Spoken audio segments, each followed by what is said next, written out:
Doesn't say recording. It will in a minute. Okay. It is started. Okay. My turn? Yes. Okay. So it's great to see all of you, all your initials lined up at the bottom of the page. And I do recognize some of your initials. So I've worked with lots and lots of libraries in Vermont, and in fact, I'm working with several libraries right now. And I also participated in the training that you had a couple of weeks ago about the grant opportunities that are coming up, because I wanted to be sure to understand those. And with that in mind, I'll say that it was clear on that earlier webinar that these grants are not going to require a match. And so I don't want you to interpret this conversation with me today as if I'm telling you that you have to fundraise or that you have to match a grant or anything like that. But I do want to say that almost every project these days, library projects and every other kind of capital project that I'm working on in Vermont over the last few years, has needed more money than came the easy ways. And I think for just about every library these days, building a fundraising program is just one of the necessities of your life. And I've worked with libraries that have no fundraising program at all when we first start working, and others that have a very sophisticated system. So I know you're all coming at this from a completely different point of view. And so some of you will be bored by some of the things I say, and some of you are going to be horrified, but I'm just going to say everything I want to say. So first of all, I want to remind you that what I'm talking about today is not your grant proposal for the money that will be available through the State Department of Libraries. I'm going to talk to you about auxiliary fundraising that could go on, and that could include mostly individual gifts, donations from people and families in your community, people and families who used to live in your community, and newer residents also. Just as a reminder, about 80% of all donations in Vermont and in the country come from individuals, not from businesses or from grants or other kinds of sources. So you must really put a lot of energy into raising money from individuals. But there are also family foundations, small local foundations that make grants. And then, of course, many of you are going to look at possibilities of a bond through your municipality. And that could be in addition to the Department of Library funding that you're getting. So there's a lot of different options for you in fundraising. Much of what I'm going to talk to you about today is about raising money from people. And I'm not going to really talk about bonds at all, just to say one thing, which is that one of the most difficult situations that a library faces when they have a big project is to decide whether they should do fundraising first and then go for a bond, or whether they should go for a bond and then do the public fundraising. Every town is different. Every community is different in their attitudes, their culture, their feelings about bonds, the other bond possibilities that are presented at the same time, and even things like whether your bond goes up for vote in a town meeting day or perhaps in a November election. And since we're looking at a presidential election in November 24, I would suggest that you just give very, very careful thought to what is most advantageous for your library if you go for a bond. Is it good for you to go for a bond when there's a presidential election, or is it bad? And you all know your communities better than I do, but I can guarantee you it makes a big difference when you decide to go for the bond. So that's probably all I'll say about bonds, but I do think it needs to be part of your thinking. Back to individual fundraising.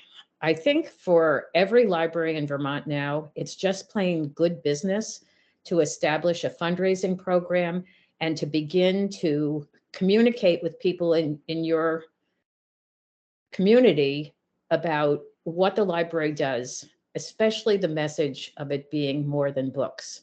There are lots of people who have the capacity to make significant gifts in a community who really think of a library as 1955, that you go there for a book. That's the only thing you go for.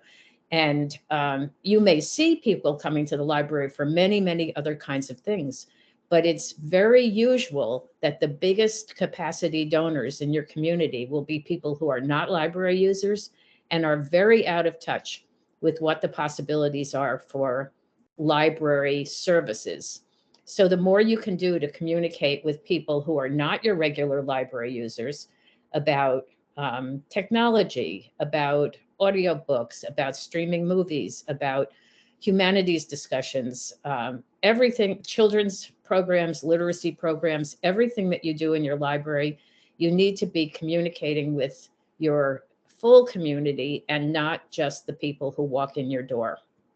So I say that in particular because people's giving, charitable giving, is really a habit.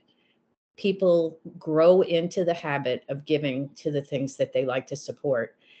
It's very rare to be able to turn somebody into a major donor overnight. They need to get comfortable with you, understand more about you. They need to start with small gifts and then work up to higher level gifts, maybe at their capacity of giving. So it takes a long time to build a full community fundraising program for a library. You have to educate people significantly. So the sooner you can start that, the better, and build loyalty among the people in your community. The other thing I want to mention before we get to the PowerPoint, and some of this I might repeat, some of your libraries are municipal libraries and some are incorporated. In my experience, the incorporated libraries are much more likely to have some kind of a fundraising program on already, and the municipal libraries may not, or you may get so much of your budget from the municipality that people in the community think of you as truly a free library, like free to get the books, free to get the services, free to never have to give anything. So if you are a municipality library, you may want to give more serious thought to how you're going to build a fundraising program.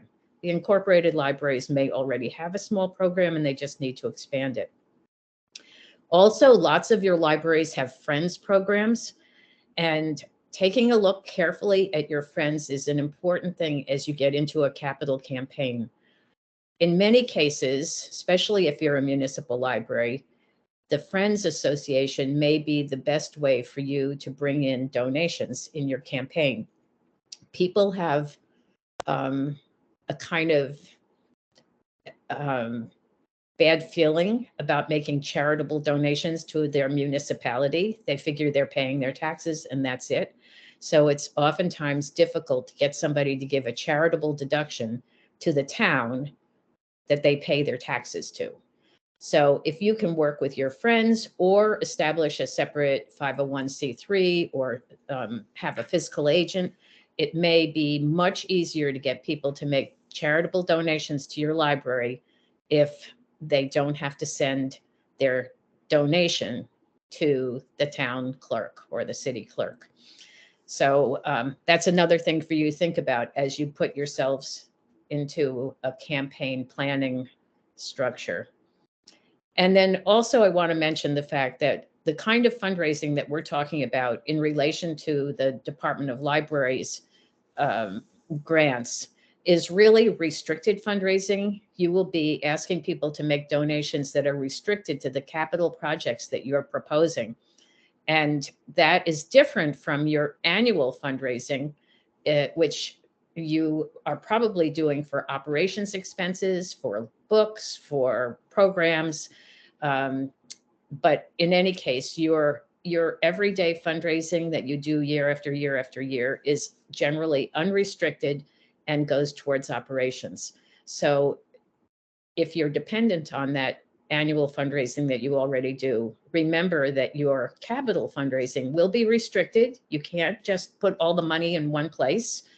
And your donors will have to know the difference, and you'll need to be prepared to keep the books separate as well.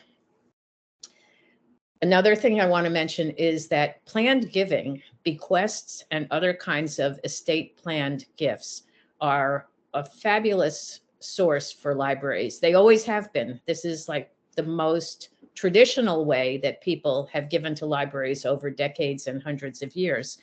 And if you don't have a planned giving program, whether you go for this Department of Libraries grant or not, you should have a planned giving program, even just a very simple one that tells people how they can make a bequest. But there's also more complicated ways that you can have an estate planning program. And, you can be in touch with me sometime and I'll send you some basic information about it if you don't have a program like that. But raising money through people's estate planning is a great source for libraries. So I guess before we go to the PowerPoint, the only other thing I wanted to remind you about was that your capital campaign is going to be focused on individuals separate from the department grant. And those individuals very likely will be people who need to learn more about the library. And you need to focus on the library as a community center, a gathering place, a place that offers many, many different services, books being just one of them. And that will help you to get to the people who may not be as aware of the library right now as they should be if they're going to make a great big gift. So we can go to the PowerPoint now. I know you have your mutes on, but if anybody has a question, this would be a good time to ask a question before I get started on the PowerPoint. Yeah, feel free at this point to unmute and ask Christine a question, or you can put things in the chat as well. And Christine, I'm about to present, hopefully. Okay, hopefully. You see that? That's it. Okay, That's it. great. Great. Okay, so is silence means there's no questions? Or are there people looking to ask anything? There are no hands up and nothing in the chat. So I Okay. guess we're good to go. That means everybody believes everything I've said so far. Let's go. So we're talking about local philanthropy now. As I said, this is not because you're going to be required to match the grant that you get from the department, but because this is going to augment. And I'll just give you a slightly terrifying figure because of supply chain issues, because of materials, because of low staffing everywhere. I've seen capital campaigns in the last 2 years sometimes end up at 3 times what they originally thought they were going to be. So when I suggest that you do local philanthropy, I'm really saying, even if you think you're going to get all the money you need from the department grant, probably you'll need more money. And this is people in your community is a great place to get it. So let's see the next slide. Okay, this is what I just told you, that you will probably need to add local fundraising, and you're not required to match. But I also want to say that having a matching program or a challenge is oftentimes makes you more competitive when you put in your proposal for the grant. And it also is a great way to get local donors to feel encouraged to give. Knowing there's a challenge or that their gift is going to be matched oftentimes will make people much more inclined to give. And so anything you can do to make the atmosphere of fundraising more encouraging for your donors, that's what you should do. And then also, I'm going to talk about early preparation here. Planning for a capital campaign does take a great deal of work and time. And even if you haven't enough information yet to make your department grant application, you should be starting thinking about your capital campaign right now. materials, what your goal is going to be, your committee members, all kinds of things. Let's have the next slide and see where this takes us. I think maybe you missed a slide or two. A municipal library. Okay, so I said this before, I'm going to say it again. It's a really important message. Many people do not want to make a charitable deduction to the municipality. It is true that if somebody gives a donation to the town, it is a tax deductible donation. That's an important thing for you to know, because somebody might choose to give directly to the municipality because they can be more anonymous that way. But you you can assure them that it would be tax deductible. There are also donors who won't or can't give to a municipality, like private foundations, and some donor advised funds can only send charitable gifts to a direct service provider, which would be the library. And so you'll need a 501c3 agent. Either your library might be a 501c3, your friends of the library might be a 501c3, and you might even work with some other organization in your community. Maybe there's a local community foundation, not the Vermont Community Foundation, which doesn't do this sort of thing, but you might have a local community foundation that would be willing to serve as a fiscal agent just for the duration of your campaign. So that's a possibility for you also. If you're working with the Friends of the Library and they have typically raised money through a book sale, so they're kind of on the small scale, or if they have restrictions on how they will use their money, maybe they'll only put Friends of the Library money into program, then you need to have an agreement with them that they are willing to accept the gifts in your capital campaign. So all of these are ways of laying the groundwork so that everything goes smoothly and that every donor has a place to put their gift that gives them a tax deduction and makes them feel comfortable with their charitable giving. So next slide, please. So if you're an incorporated library, you probably already have some kind of a fundraising program, although yours might be through the Friends of the Library also. So everything I said before about the Friends of the Library would also apply to you, that you need to have an agreement with the Friends, and that might include changing the way their funds are used. So make sure that you do have a way to accept those gifts. And also remember that annual fundraising is for operations, and your capital project is going to be a restricted fundraising campaign with the gifts going specifically to those purposes. And you'll need to distinguish that in the campaign. And if you have a regular fundraising program already for your library that goes towards operations, then you want to make sure that the public phases of your capital campaign don't happen at the time of year when you do your regular library annual fundraising. So if you do your fundraising for the library operations at the end of the year, like October, November, maybe early December, then you want to avoid that period of time for your capital gift fundraising when you're in a public phase. All capital campaigns start with what we call a quiet phase or a silent phase, and that's when you go for the largest donations. And that is okay to do at the same time as your annual fundraising program because it's very quiet. And when you get to the public part of your campaign, you want to keep it as far away from your annual fundraising as you can. Also, no matter what kind of a library you are, you're going to need to expand your prospect list and make sure that you get beyond your library users. Really important to reach out to other people who maybe have never set foot in the library, but almost always those people have a family history or some kind of nostalgic feeling about the library from when they were children. And you need to teach them what the new library of today is all about and how it's important in the community. Next slide, please. Ready for the next slide. Hello? It should be there, number 5. No, no, I'm getting still no.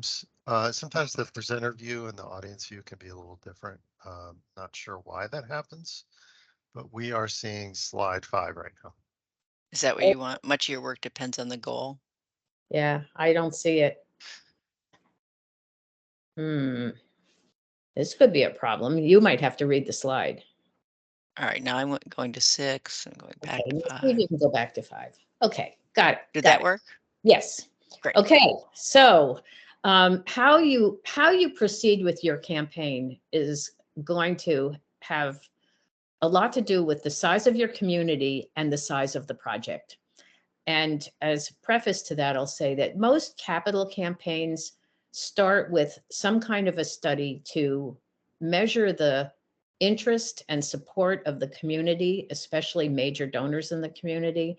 So it's usually a way of going to a small group of people who have the capacity to make a really big difference in the campaign and to ask them whether they understand the need, whether they like the way you're going to solve that need problem, and what they think of the goal, what they might donate. It's not a solicitation, but it's a question. Is this something that you might make a major gift to? And also, who else in the community might be a donor? So that kind of a study is a preface to a campaign, but it's expensive and it takes a lot of time, and you may not have the money for it or the time for it. So you need to weigh the situation and say, if you're in a very small town and the goal is very small, you can just plan your campaign and go for it. But if you're in a larger community, you might need to do a test because your library is probably bigger and your goal is probably much bigger. So my guidelines are pretty much determined by the experiences I've had with different communities and campaigns. But generally, if I'm working in a small community, and I say here under 5,000, but really it's usually under 2,500 or 3,000. And if the goal is 300,000 or maybe even 500,000, then you can probably go ahead. But if you're in a small community like that, let's say 3,000 or 4,000 people, and your goal is $3 million, which it could be, maybe you're going to build a new library, then you may really need to invest the time and money in doing some kind of a study. And that study could be a traditional confidential series of interviews, but it also might be a series of small meetings, charrettes, bringing groups of people together, or going to the Rotary Club and some of the book clubs and the Chamber of Commerce, and talking to people and getting their opinions in those ways. So, basically, the bigger the campaign gets, the more you need to know people's opinions before you jump into the campaign. If you're in a larger community and you have a much larger goal, like 10,000 people, and your goal is $3 million, $5 million, I would say you really need to do a formal study of one sort or another. And one of the reasons, and we'll get to this later also, is that capital campaigns are not broad grassroots support projects. They are campaigns that focus on a group of 7 or 8 people who give the vast majority of the money. And if you don't have the support before you get started, it's almost impossible to succeed with a capital campaign if you start with small gifts and build up. You really have to start with the big gifts and move down. Okay, now we could go to slide 6.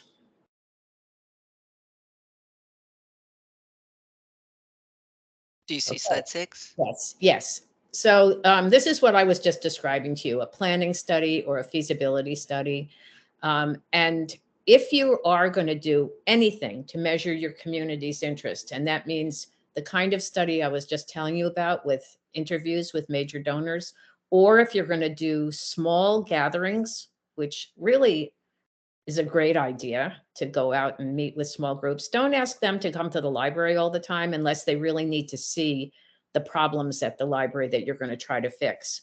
But if you can go to them, especially going to pre-existing organizations, and especially to book clubs or the Parent Teacher Association or any pre-existing groups, and make a presentation and spend a good deal of time gathering their opinions, it will help you not just determine whether or not you can do this campaign, but it will help you understand what parts of the campaign really resonate with these people and what parts don't.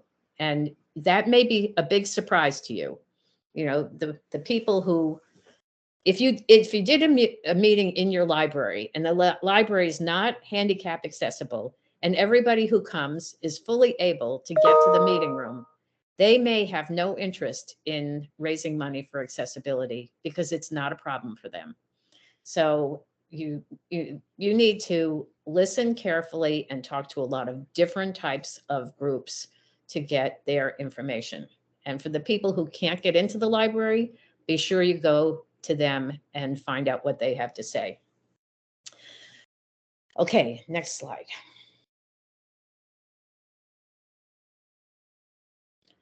Okay, this is what I was just telling you. So we don't need to look at this anymore. This is just get opinions, find out what people are interested in.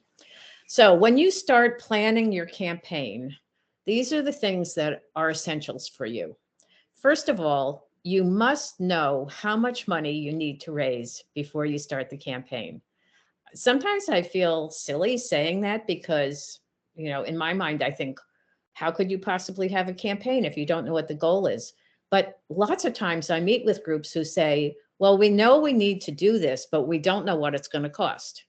And you can say that among yourselves, but if you go to talk to a potential donor and you say, we'd like you to make a donation of $25,000, but we can't really tell you yet what this project's going to cost, they won't give you the money. So you need to know. You have to get estimates. And if it's a construction project, you have to have pictures, drawings of what it's going to be. You have to be able to really show people that you know what you're doing and you know what it's going to cost and you know how long it's going to take. So all of that is critical information. People want to know what the impact is going to be on the community. How is it going to change their library experience, their children's and their parents' library experience? And explain these things. You know, some people who aren't having a problem at the library, using the library, or who never go to the library, may be very in the dark about what it is that you need and why. So having all those details is critically important for you. Then also you need a timeline and you need to understand how long it will take you to raise the money, how long it will take you to spend the money, when the project is going to be, when the actual contracting or you know, shovel in the ground moment is going to be, and how long after that before people will have a fully completed library to enjoy. So, you know, your fundraising timeline may be internal, but you need to be able to tell the donors how long this is going to take. And one of the things that's good about that is it's not going to happen in 1 year. And therefore, you can offer donors a period of time, a pledge period. So you can oftentimes get much larger gifts from people if they know that they can spread their giving over 2 or 3 years. And if you have a major capital campaign, 3 years is pretty much the minimum for how long it's going to take for you to plan the campaign, implement the campaign, bring in all the money, and be done and celebrate the campaign. So you should probably be thinking 3 years. The next thing, which hopefully you've been thinking about already, is your prospect list.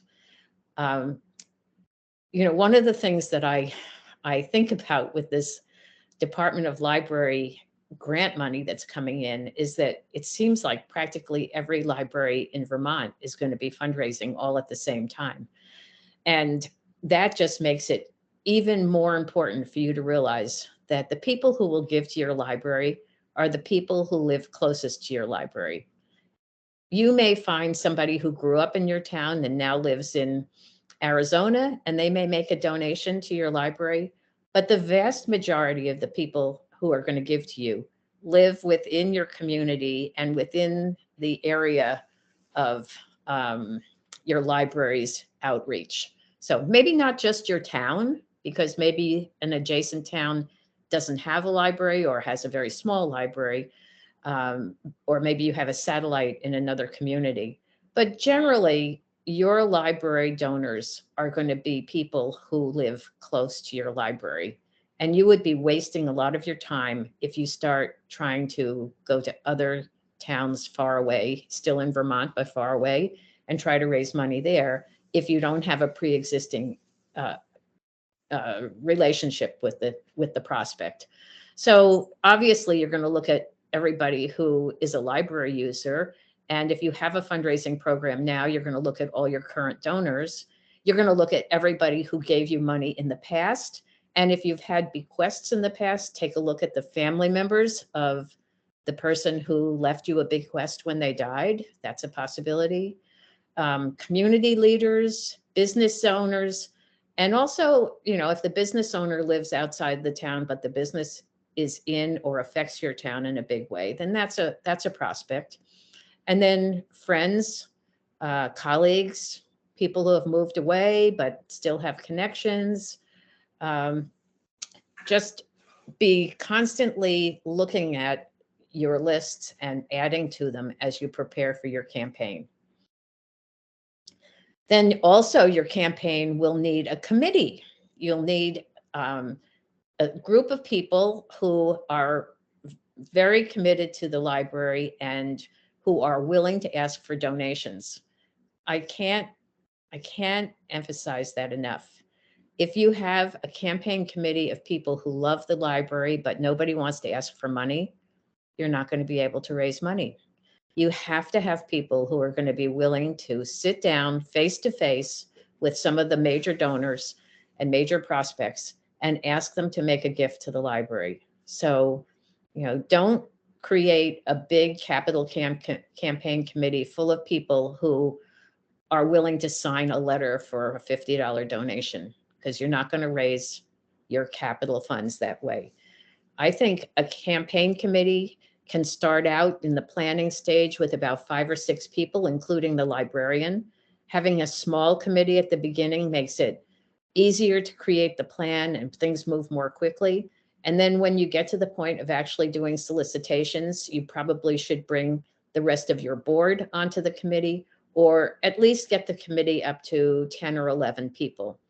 And then share the responsibility of asking, so that no one person feels that they've been handed an impossible task. And one of the crazy things about capital campaigns is that you have to do the hardest work first. You have to solicit the largest gifts at the beginning. And the more money you raise, the easier the job gets, because you ask for smaller and smaller gifts as the campaign goes on. So you have to start out with people who are willing to ask for the big gifts. You also need to have, before you ever get started, a good record keeping system. If you already have a fundraising program, then you may have a fundraising database, and that would be fantastic. And if you don't have a fundraising program, but you are doing a major campaign and will probably continue fundraising for annual after the campaign is over, then it would be a good time for you to get a fundraising database. And if you're looking at something like that, you can be in touch with me another time, and I can send you a list of some fundraising databases that are used in Vermont by other libraries and organizations, and with success. So, a usable list, but some choices. So even if you don't have the database, you've got to have a good record keeping system. You have to have some policies that guide what kind of gifts you can accept, and you should have a confidentiality policy that is signed by every member of the campaign committee and every member of your board, so that when you're talking to people about major gifts, they know that what they say to you is in confidence.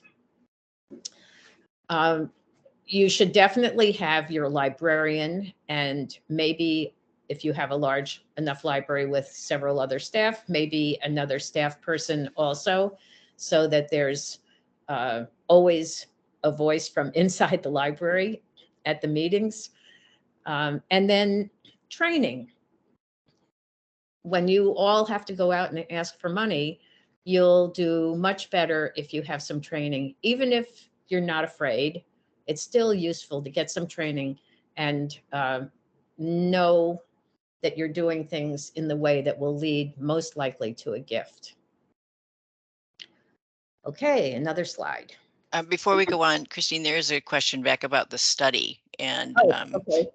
I don't know if you can see the chat, but Amy says the study feels chicken and eggish, or perhaps I'm not understanding what opinions one is seeking. Are the opinions about the project itself and whether or how it should be achieved, or the messaging? The study serves several different purposes for you. I think when you go into these funded programs with the Department of Library Grants, you know pretty much what you're going to do, but you don't know how people in the community feel about that and whether they're inclined to make their donations to that particular purpose. So in a way, you might think of it as a marketing study, that you want to find out what is it that makes these donors interested and what makes them not interested.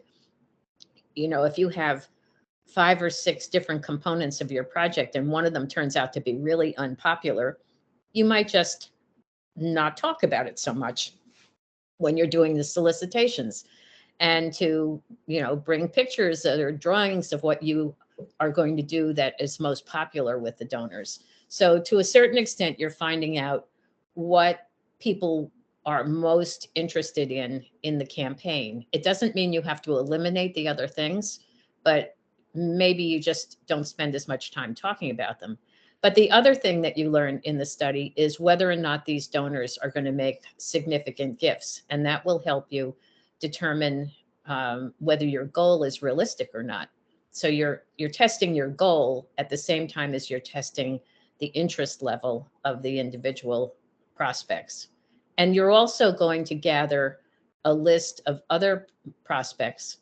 You know, in a tiny little town, you probably all know each other, but in a medium-sized town or bigger, there may be plenty of people in the community who would be donors to the library and have capacity to give that you don't know. And when you interview some of these individuals, you can ask them who else would be interested, and you'll find out some interesting things. So it's not the chicken before the egg or the egg before the chicken. It is extra information that's going to help you present your campaign in a more attractive way to your prospects. Any other questions before we go? Okay, so every campaign needs materials, like a campaign brochure.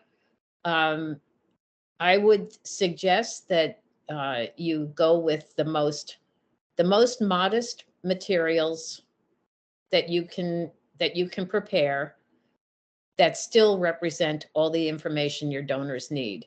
You know, in the old days, we used to put together packets of information and a 12-page brochure and many inserts and things, and people are not interested in that anymore.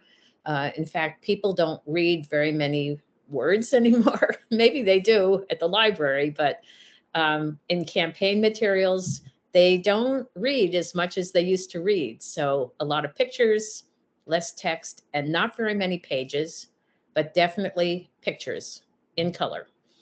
So the materials should state the mission of the library and also really focus on those things that you learned in the study that we were just talking about, what it is that is most important to your community and how this campaign is going to make those things a reality. And then the brochure must have the campaign goal in it, and it has to have a budget for the project so that people can see what the money is going to be used for. And then if you can project the impact on the community, that would be useful. You know, you might have some statistics on how many people are unable to get into the library because it's inaccessible, or you know, maybe you have 2 computers that the public can use in the library, and you turn down 4 people every afternoon or something like that. So any kind of statistics that really tell the need and the impact, that would be important. People like to see numbers. They like to see charts. They like to see pie charts. And they'll want to see how much it costs to run the campaign. And if you have a campaign that you're running with the committee and the library staff, so you're not hiring a campaign manager as a separate person, you should be able to run your campaign for at most 5 or 6% of the goal. And it's worthwhile telling people that, because donors who have experience with hospitals and colleges and schools raising money, they know that campaigns in those places cost 15% of the goal. So if you can show them it's going to cost 5 or 6%, then they can see that you're being cautious, and they like that. So visuals, pictures with people in them in the current library, pictures of the building, nostalgic pictures, historical sites from your community, all kinds of visuals, even drawings of what the building will look like when the campaign is over and it's brought up to date. All of those things are important. When you're doing the pictures of buildings, try to have pictures of people in the buildings. And remember, if you have people in the pictures, you have to get permission from them to use their pictures. But pictures of just the building with no people don't really intrigue people. While And you then- stopped, can just one quick question in the chat. Would it make sense to have a website or online presence with these materials as well as print ones? Yes, but not until you get close to the public phase of the campaign. So in other words, you want to use the announcement, the public announcement of the campaign, as a moment to bring people on board. And if you put up your website and you say, we need to raise $2.5 million, and right now we haven't raised anything yet, then all of the people who have the lower levels of capacity are going to say that you're crazy, this will never happen, and their gift is meaningless. So what you want to do is you want to put it up on the website when you can say, our goal is $2.5 million and we've already raised $1.3 million. You know, and the numbers may be different for you, but basically you want to say, we have this big plan and we're very ambitious, and look, we've already raised a significant amount of it. And of course, if you have the Department of Libraries grant also, you'll be able to report that. But you don't want to discourage people from the start. You want them to feel like this is a success that's happening in their midst. So yes, the website is really important. And once you start doing the work, whatever the work is, on your website, you could have maybe a day by day or a week by week photo montage showing the work that's getting done. And that really is encouraging to people who give in the later part of the campaign, really seeing it happen. In the campaign materials, not the website to start, but the materials that you put together at the beginning, having testimonials and people saying, you know, their history with the library or how important libraries are in their lives or anything like that. Little short testimonials, not paragraphs, 1 or 2 sentences, because that's all that people will read. And then I know I've said this before, but really talking about the library as a community asset, a community gathering place, a community center. That's what is appealing to people these days about libraries. And you probably all know that because you are in your libraries, but that's not the way libraries used to be. And people are excited about the change that's happening. And then also, if the changes that you're making at the library are conservation and environmental improvements, if you're putting in solar panels or heat pumps or doing, replacing windows with better insulated windows, people are very interested in that, and you should be emphasizing that, even if it's a small part of the overall project. I can't see the bottom line, so let's keep moving. Next slide.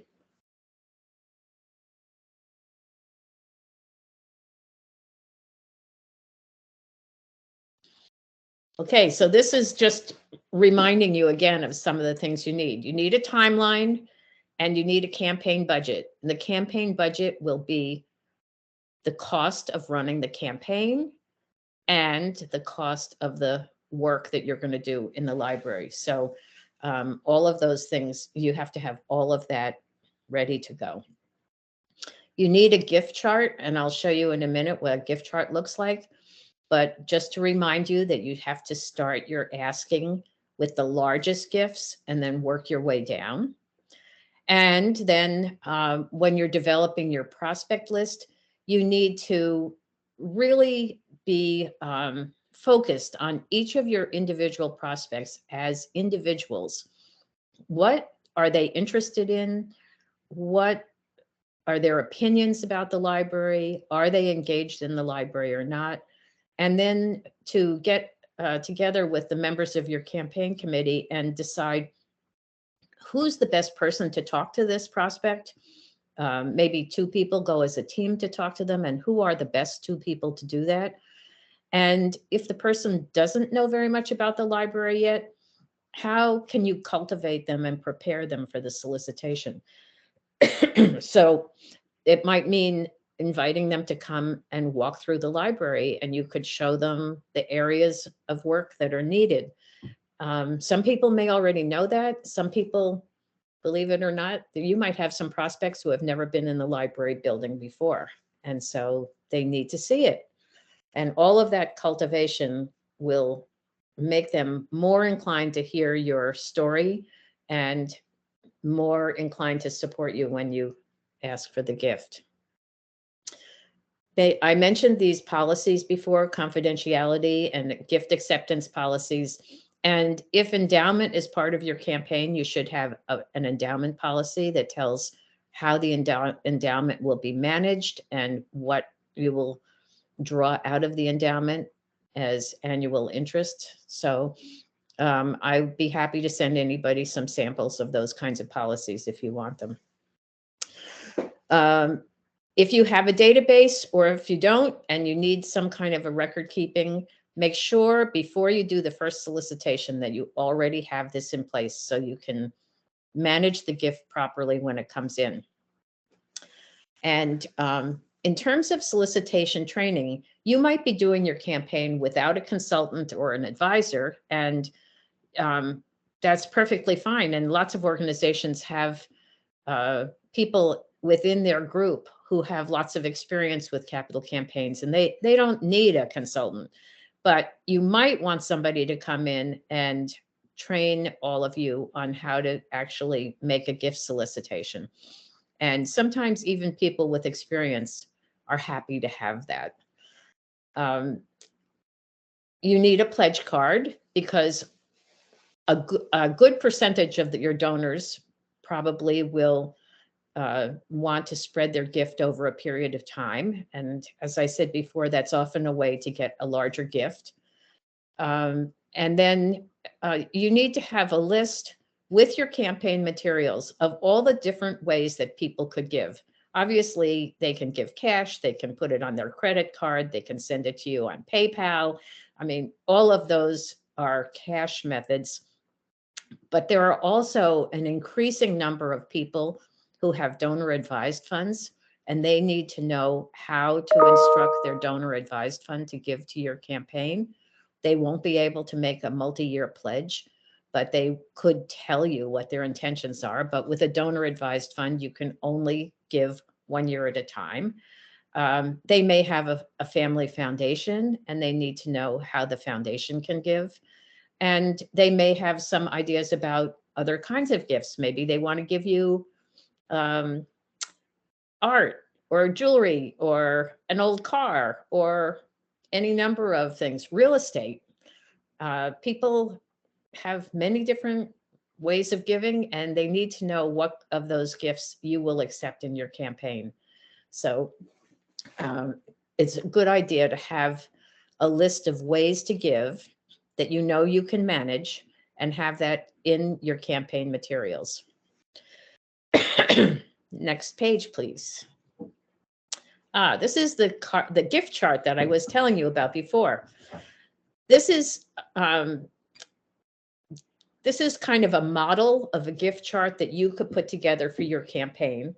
And the reminders that are really important here are that there's really 4 categories of gifts. Leadership donors, who are a very small number of people who will give at least 65% of your campaign.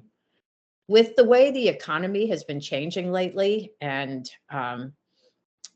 inflation and other day-to-day economic factors, we're seeing nationally and in Vermont, we're seeing that high-level donors still have capacity to give, and in many cases are giving more than they used to give. But low-level donors are giving less. Fewer donors, smaller gifts. So the leadership donors really are carrying the weight of the vast majority of the campaign. I've seen some capital campaigns where the top 10 donors gave 90% of the campaign. And the higher the percentage you can get from that small number of people, the more likely you are to meet your goal quickly. The next category we might call major donors, and that's maybe 30% of your donors and maybe 30% of the dollars, depending on what you got from the leadership people. But these are still big gifts. Major donors are still big gifts, and they're still people who need to be solicited face-to-face, one-on-one by members of your campaign committee. The third category going down is what we might call community donors. And these are people who might give you $1,000. Maybe they give you $1,500 over a 3-year period. So these are still important gifts and important donors, but you may not be able to solicit them all one-to-one, person-to-person. You may have small parties and make presentations and follow up with calls or visits after the party. But this is much more of a approaching a group kind of fundraising than it is sitting down with a friend over a cup of coffee and ask them for a gift.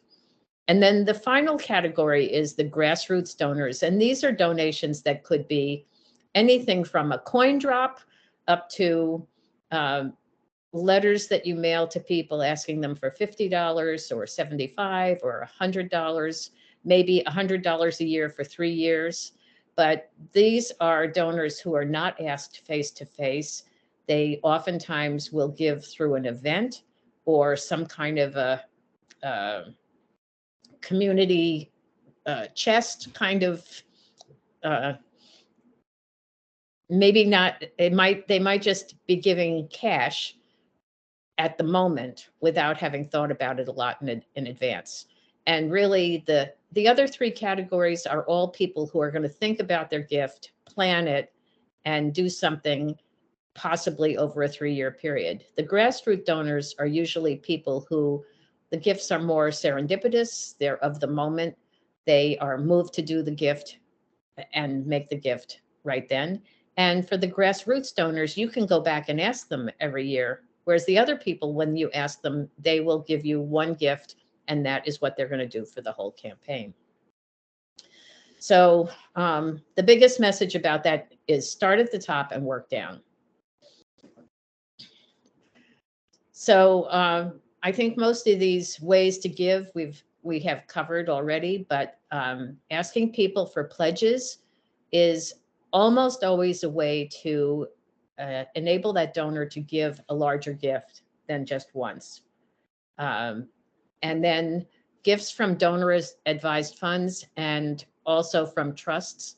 These are tend to be among the largest gifts these days, and the number of donor advised funds is growing at just an absolutely rapid pace. If you don't know what a donor advised fund is, these are funds that are housed at nonprofit arms of other nonprofits or investment companies like Fidelity and Schwab and Vanguard. They all have a nonprofit arm where a donor can make gifts to that fund, and those gifts stay there with their name on it, but they then allocate it to other places. So a donor might put $100,000 in a donor advised fund, and then over the next 10 years, they would advise the fund, like advise the Fidelity Fund or advise Schwab to send those gifts to your library. And this is becoming the most popular way for high capacity donors to do their giving these days. Another thing that's really important for you to remember, especially for library campaigns, because older people have more nostalgic feelings about libraries, is that donors who are over 70 and a half and those who have retirement accounts have the capacity to give up to $100,000 a year to any direct charity they want. And starting in another year or so, they'll be able to give even to their donor advised funds.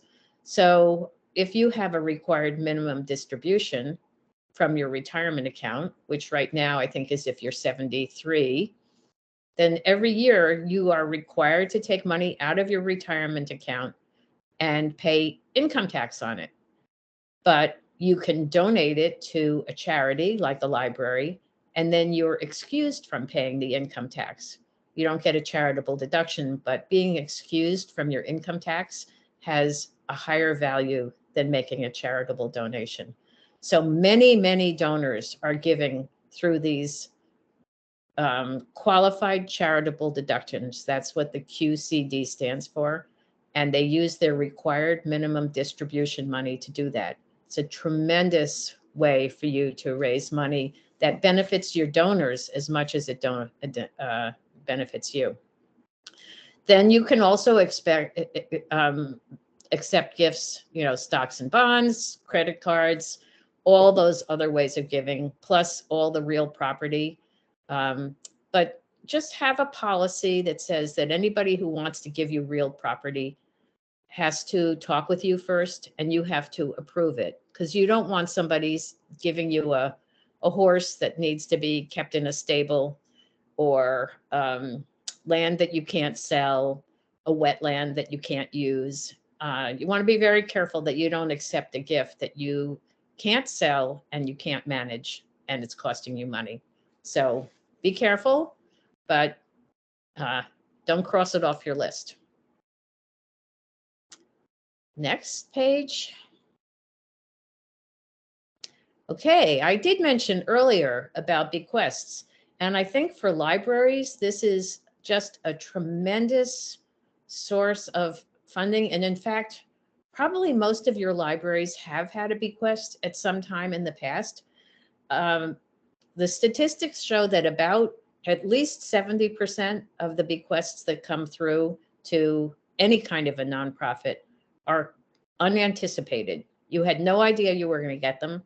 And so it's a wonderful surprise, even though it might mean that one of your library friends has died, but they've remembered the library and left a wonderful bequest.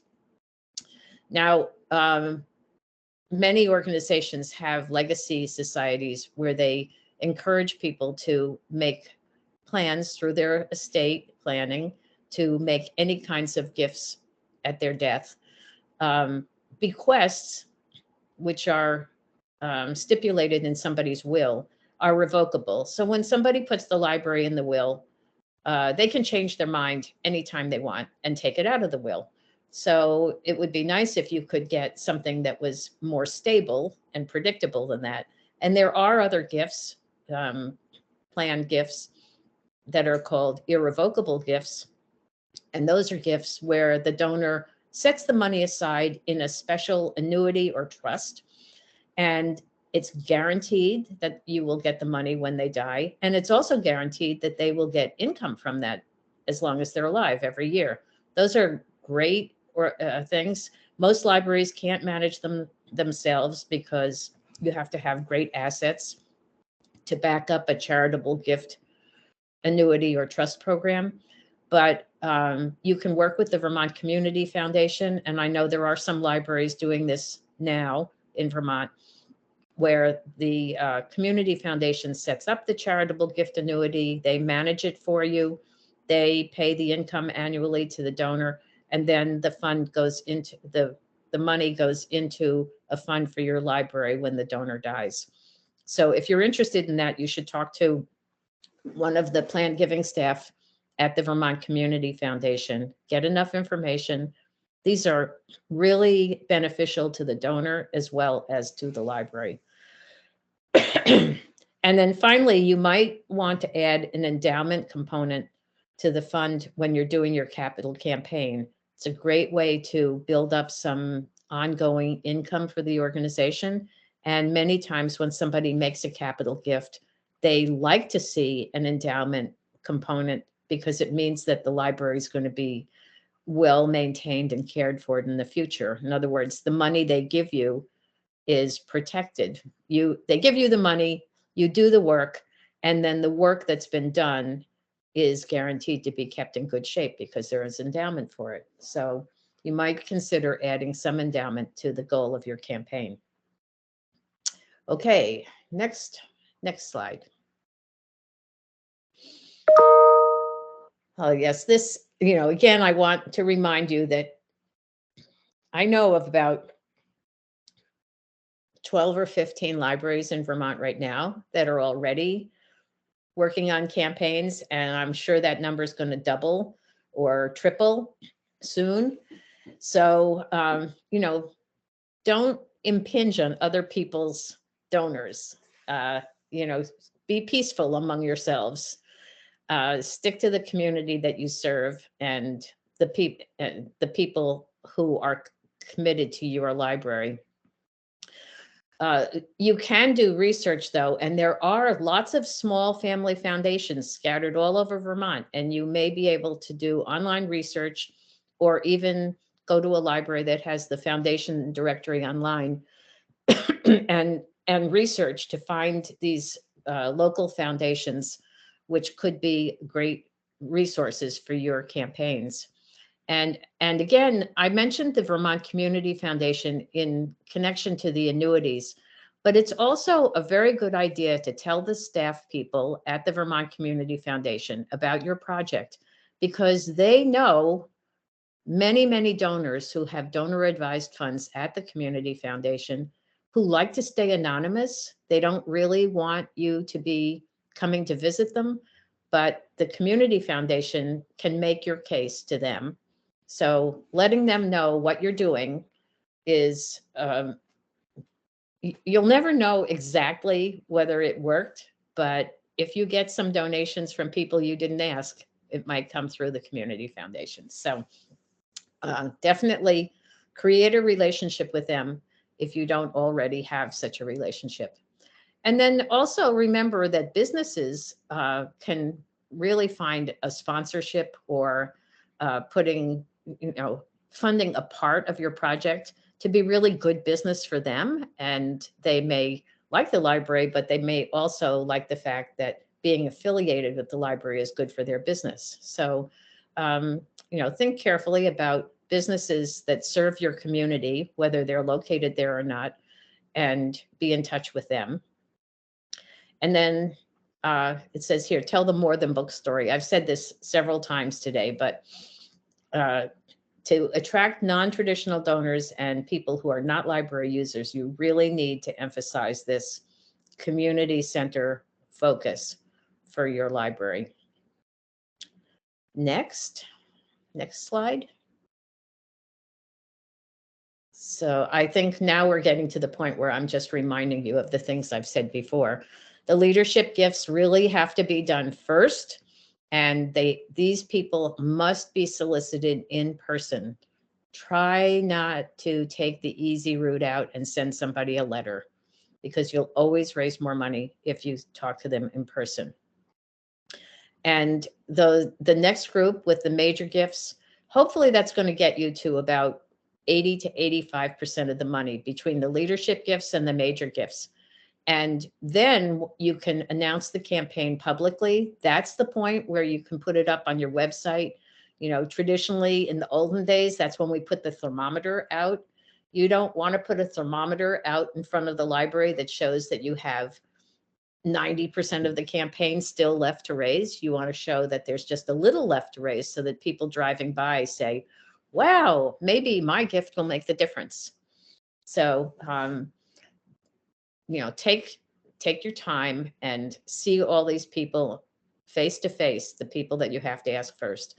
And then, you know, as you get to the end of the campaign, reach out more and more broadly. And at that point, you can even have ads in a newspaper or front porch forum or coin drops or anything that works in your community for general giving. But those last 5%, very often that's money where you don't even know who gave it. It's dropped somewhere, it's cash, and you don't even know who to thank. But all the other gifts, you know who to thank, and you really have to thank them and stay in touch with them. Next slide. Okay, then you get done. I always like to have a mention at the end of celebrating, because campaigns are hard work. They take time. People have to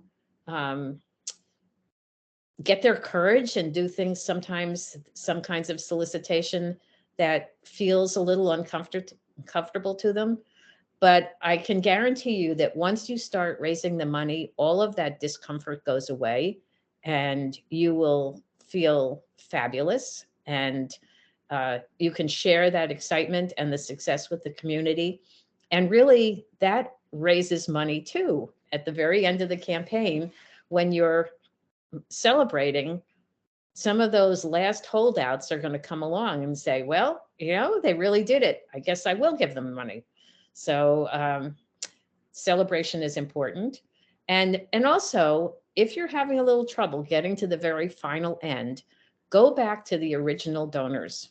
Very often the people who give at the very beginning of a campaign have the capacity to give more, and they want to see you prove that you can do it. So at the end, when you've still got a little ways to go back to those first 5 or 10 or 15 donors and give them a report, tell them how you're doing, tell them the small amount left to raise, and very often that's where it will come. So I think that brings you to the end. The next slide is probably not important. But I will mention that I have some books listed there and they're on my website. One of them is a short book on how to do a capital campaign, blueprint for a capital campaign. It's very, very handy, and lots of libraries have it in Vermont already. So you might be able to borrow it through the interlibrary loan if you don't already have it. But you can also write me and get a copy of it. So you'll also have a copy of this webinar that you can return to the recording and review it again. But before we get all done, how about more questions?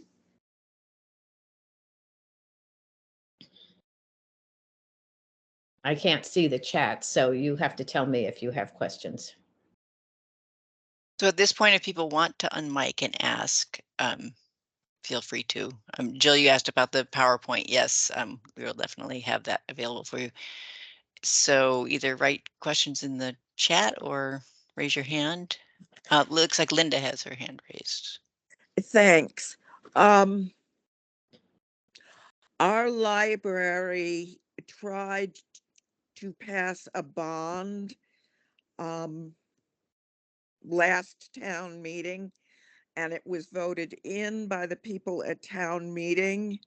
And then a rabble rouser forced a revote, and it was turned down.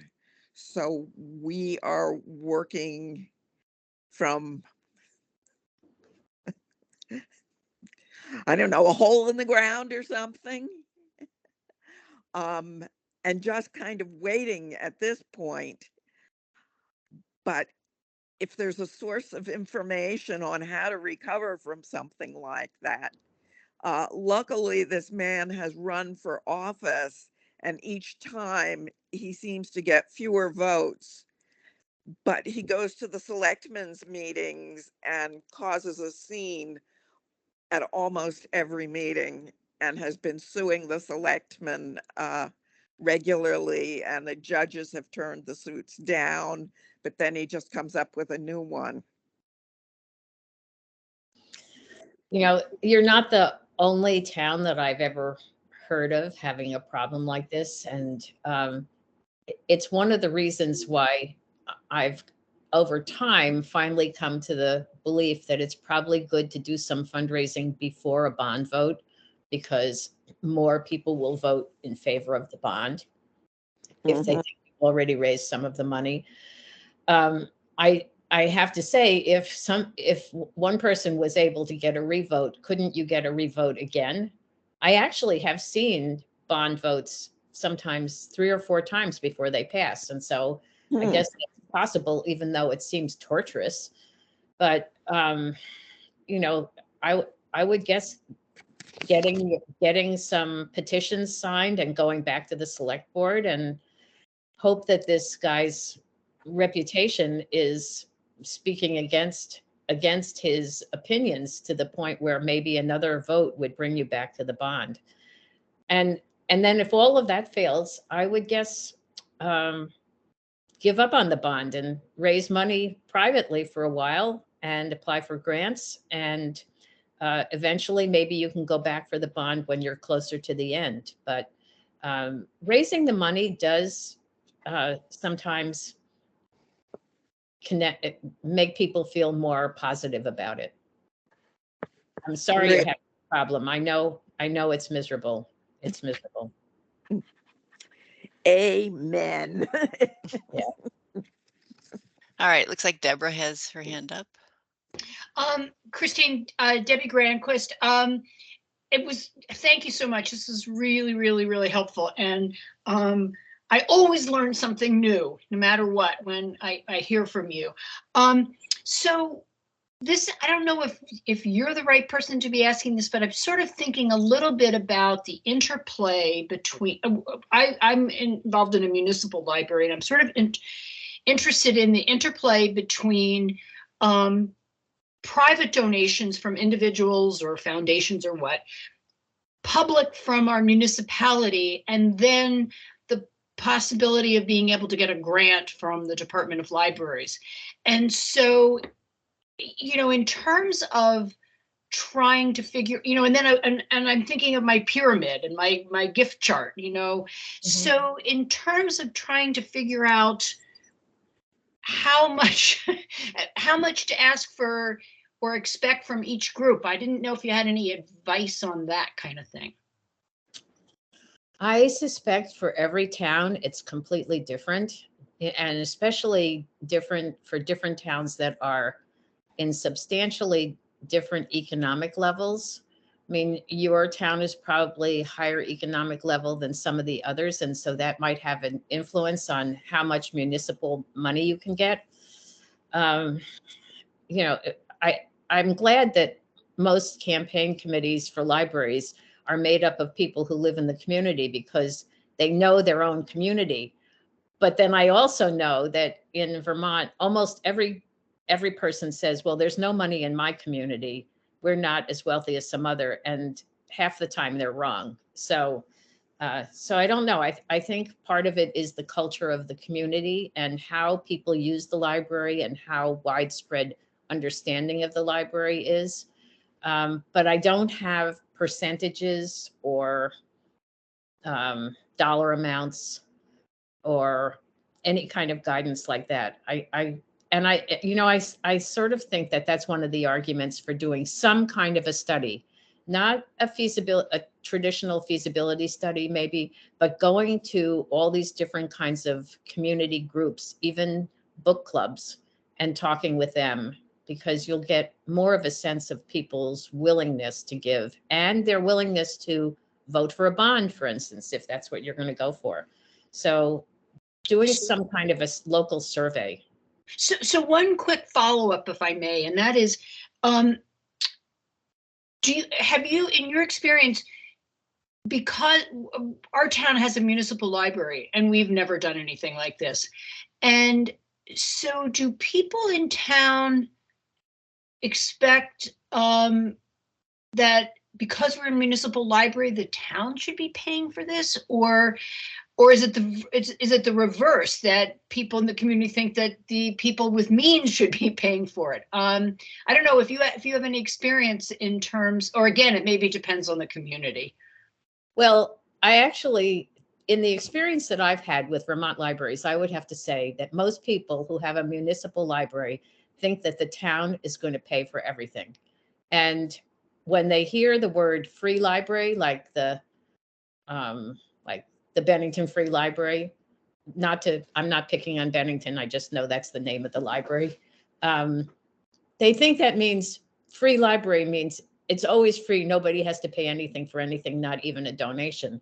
It's a real disadvantage when there's been no fundraising history for the library.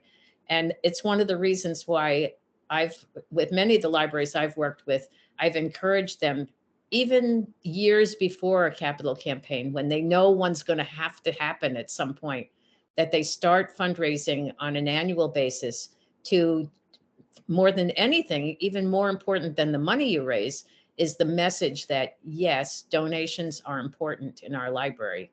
So, it's hard to say to you now, okay, now you need to go back 3 years and start a fundraising program, but that would have been a good idea. Thank you.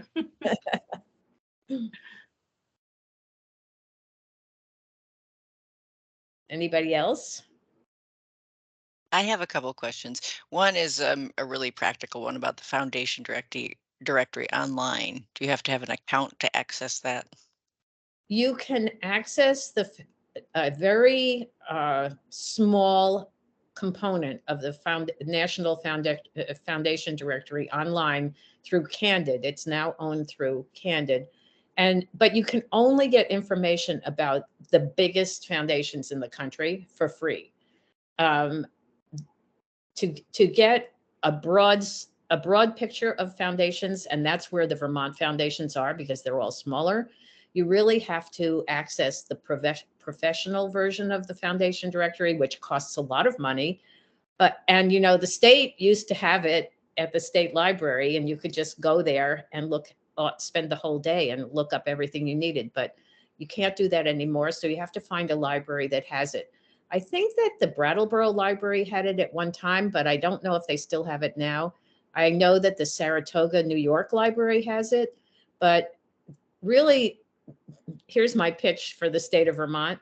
The state of Vermont should have a central place where people can go and use that professional version of the foundation directory.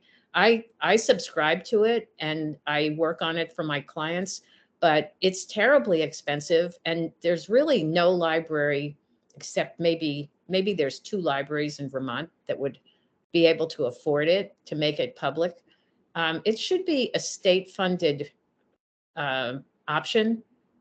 It was heavily used in the past, and it is really sad that we don't have access to it in Vermont now. All right, thank you for answering that.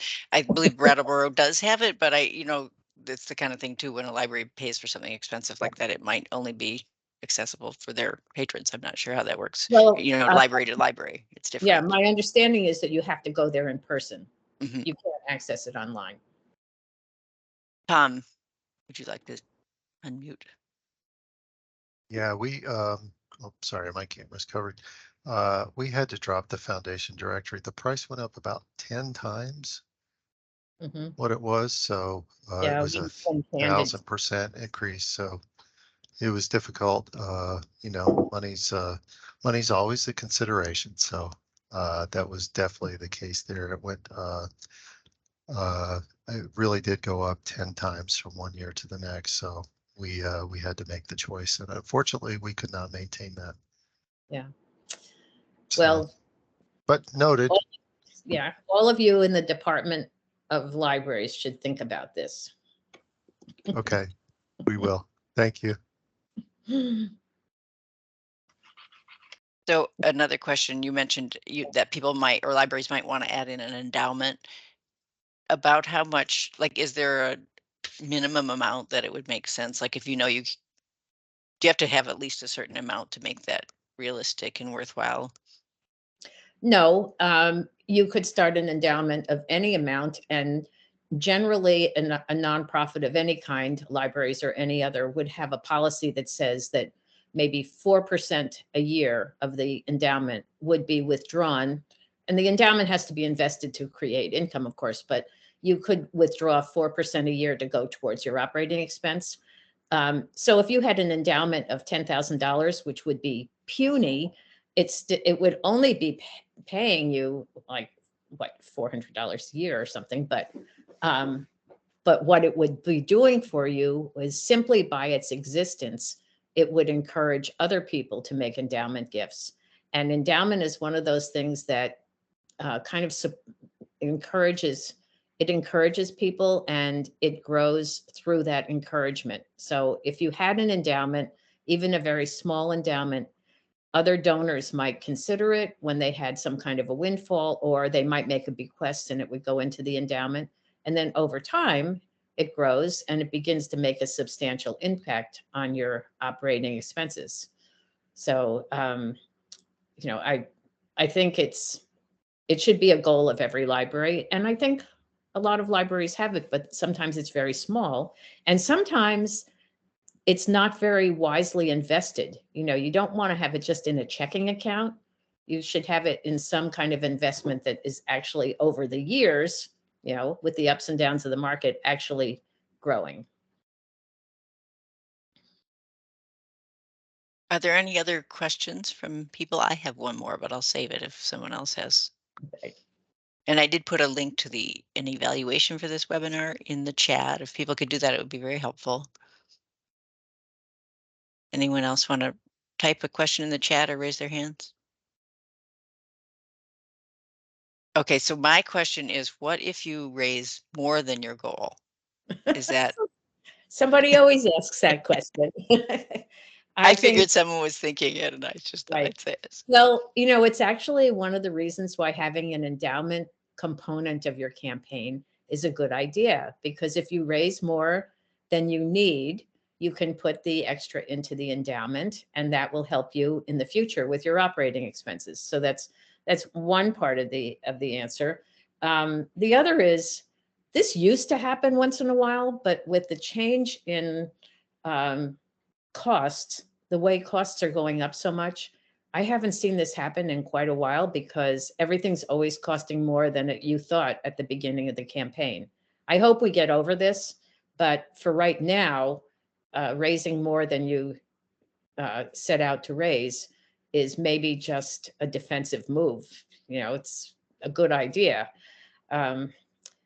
If you really had no place to put the money, you could go back to some of your donors and ask them if they wanted their money back.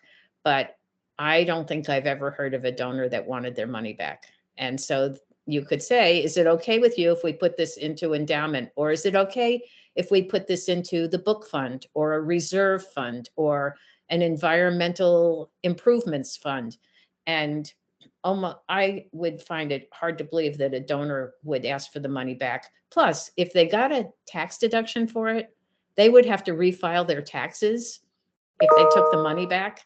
So they won't give you the money back, but you could ask them if it's okay to put it into some other bucket. Great, that makes sense. All right, so we are out of time. Thank you so much, Christine, and thank you everyone for attending. This is an exciting time for Vermont Libraries, so this is very helpful for everything we have coming up ahead of us, Christine. So thank you again, and again, thanks to everybody who came. Thank you all. Thanks for listening and thinking about all this. Thanks.